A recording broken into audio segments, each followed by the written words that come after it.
press the bell icon on the YouTube app and never miss। सभी को जय हिंद दोस्तों, आप सभी का हार्दिक स्वागत है जय हिंद रिएक्शंस पे।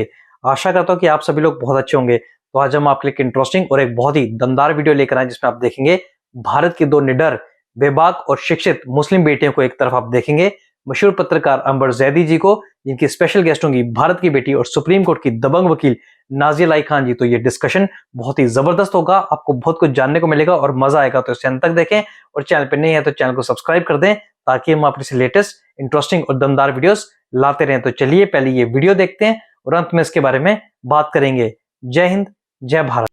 मुस्कान को पैसा मिला था तभी वो साड़ी और जीन्स वाली कजरारे नैना करने वाली अचानक से नारे तकबीर पढ़ ली थी।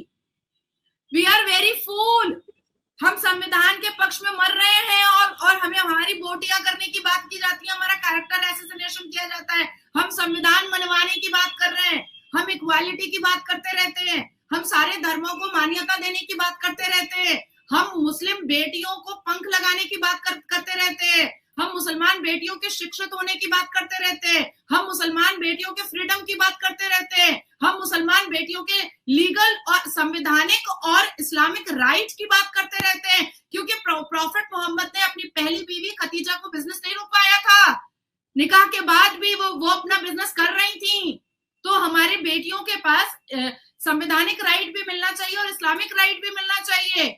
हम बेवकूफ हैं, हम उल्टे और हम मजाक बन जाते हैं। ये पैसे कमा रही हैं। मुस्कान की जिंदगी देखो, अलकायदा के चीफ की रखेल बन गई।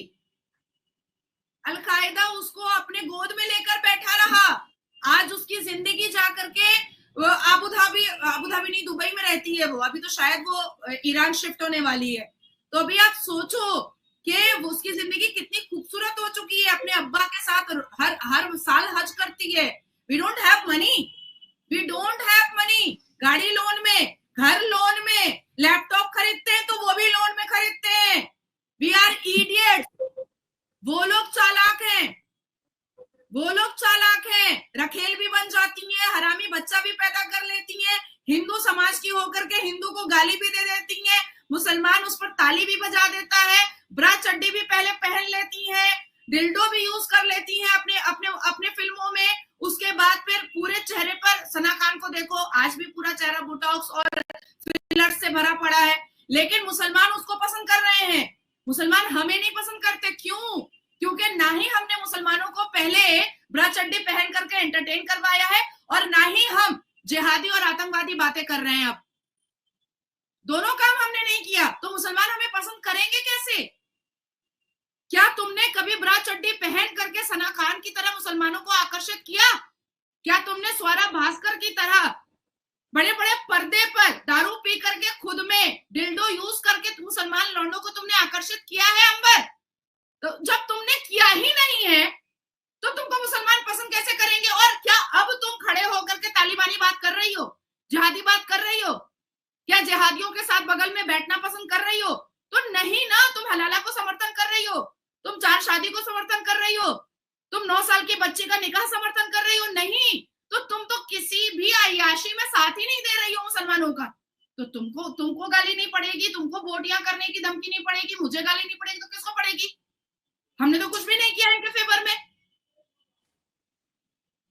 अब समझ में आती है बात कि एक्चुअली क्या वजह है, क्यों स्वरा भास्कर को इतना हाथों हाथ लिया जा रहा है, सर पे बिल्कुल बैठाया जा रहा है। स्वरा भास्कर मौलाना साहब के बगल में से हाथ बांध के खड़ी हुई है, जो कल तक बड़ी इंडिपेंडेंट और बहुत एम्पावर्ड महिला हुआ करती थी और बॉलीवुड की अभिनेत्री हुआ करती थी, बड़े बड़े एक्टर्स के साथ, स्टार्स के साथ काम करने वाली, आज मौलाना के बगल में हाथ बांध के खड़ी हुई है।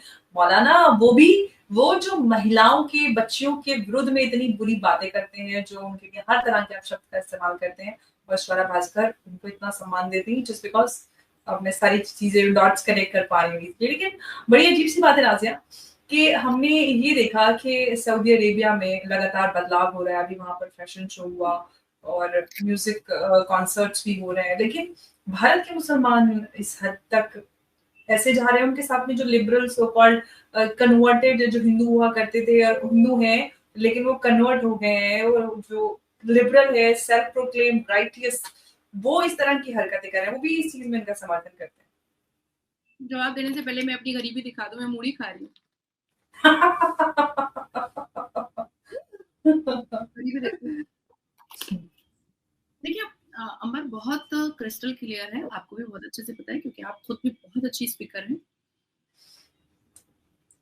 सऊदी अरबिया में, मिडिल ईस्ट में जो मुसलमान हैं वो इस्लामिक मुसलमान हैं, जो कुरानिक मुसलमान हैं। भारत और पाकिस्तान में जो मुसलमान हैं वो जिन्ना के मुसलमान हैं। सबसे पहले अंबर हम लोगों को एक चीज समझनी पड़ेगी और इस बात को लोगों को भी समझाना पड़ेगा कि कोई अल्लाह का इस्लाम और मुल्ला का इस्लाम नहीं चल रहा है। यहाँ पर कुरानिक इस्लाम चल रहा है और या तो जिन्ना का इस्लाम चल रहा है, दो में से एक चीज चल रही है, इसके अलावा और कुछ नहीं चल रहा है।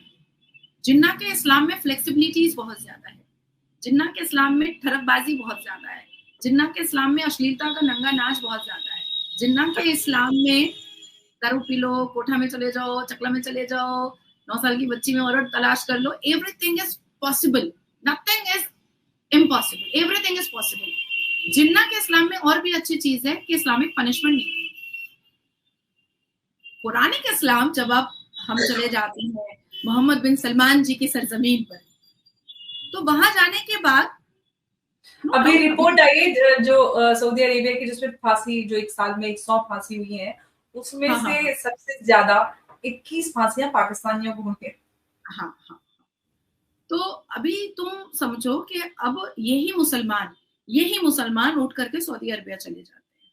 मोहम्मद बिन सलमान जी की सरजमीन पर, मक्का मुअज्जमा की सरजमीन पर, मदीना मुनव्वरा की सरजमीन पर, बेसिकली मुसलमानों को अपने आप को बहुत खुशनसीब मानना चाहिए कि हम वहां शिफ्ट हो रहे हैं या हम वहां अपना लोटा कंबल उठा करके अब रहने जा रहे हैं, लेकिन ये नहीं जाना चाहते हैं। हम इनको टिकट करके और घर बाड़ी दे करके भी भेज देंगे ना तो ये नहीं जाना चाहेंगे, क्योंकि जब ये जो यहाँ कर रहे हैं जिन्ना के इस्लाम को एक्सेप्ट करके वहां करेंगे, तब तो ये आधे से ज्यादा मुसलमानों को हम देखेंगे कि बिना औजार के घूम रहा है। हम तो यही देखेंगे क्योंकि काट दिया जाएगा। ये बिना रेप किए, बिना मोलेस्ट किए, बिना गाली गलौज किए, बिना औरत को बेइज्जत किए तो ये इनका सुबह और शाम ही नहीं होता है। अच्छा, वहां रहने के बाद आपको रिफॉर्म होना पड़ेगा क्योंकि अब सऊदी अरबिया बहुत रिफॉर्म हो रहा है, वहां एजुकेशन को बहुत स्प्रेड किया जा रहा है। भाई सऊदी अरबिया को समझ में आ गया कि अब तो बैटरी के गाड़ी की जरूरत आ गई है, अब तो भाई सीएनजी की गाड़ियां लोग चला रहे हैं, तो ये तेल तेल तेल तेल हम कितने साल और करते रहेंगे। आप सऊदी अरबिया से ज्यादा सस्ता सोना हमारे भारत में, आप भारत में गोल्ड खरीदिए, सऊदी अरबिया में महंगा अभी चल रहा है। अभी इस वक्त का अगर आप जाकर के गूगल में रेट देखिएगा, भारत में सोना सस्ता है गोल्ड और सऊदी अरबिया में महंगा है। तो ये गोल्ड और तेल का जो चोचलाबाजी था ये तो खत्म हो गया ना।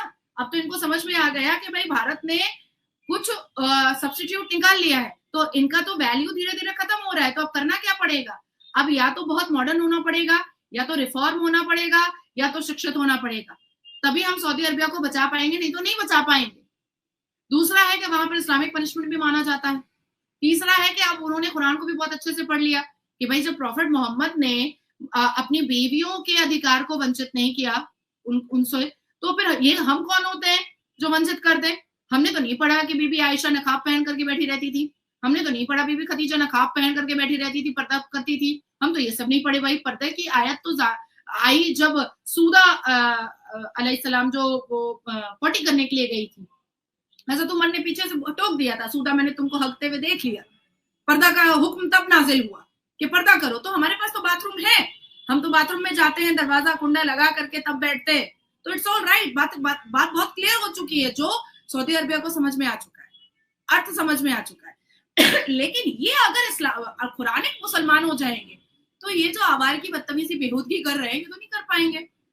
सौरभ भास्कर से तो शादी नहीं कर पाता, फिर ये बाहर नहीं कर पाता है क्योंकि ये तो शादी ही नहीं है इस्लामिक हिसाब से, ये तो रखेल है उसकी, और रखेल से बच्चा पैदा करवा रहा है।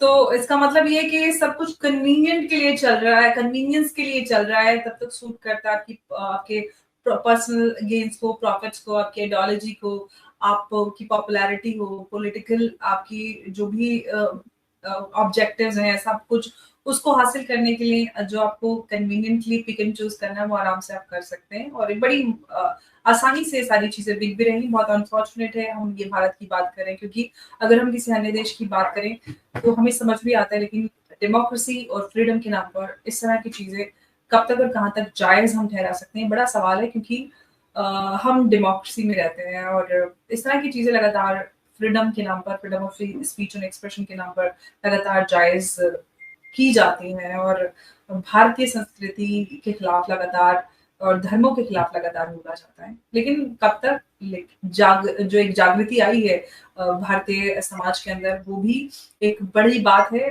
लोग सवाल उठाते हैं, लोग लगातार बात करते हैं, पॉइंट आउट करते हैं इस तरह की चीजों पर। नाज़िया, बहुत बहुत शुक्रिया आपका हमारे साथ।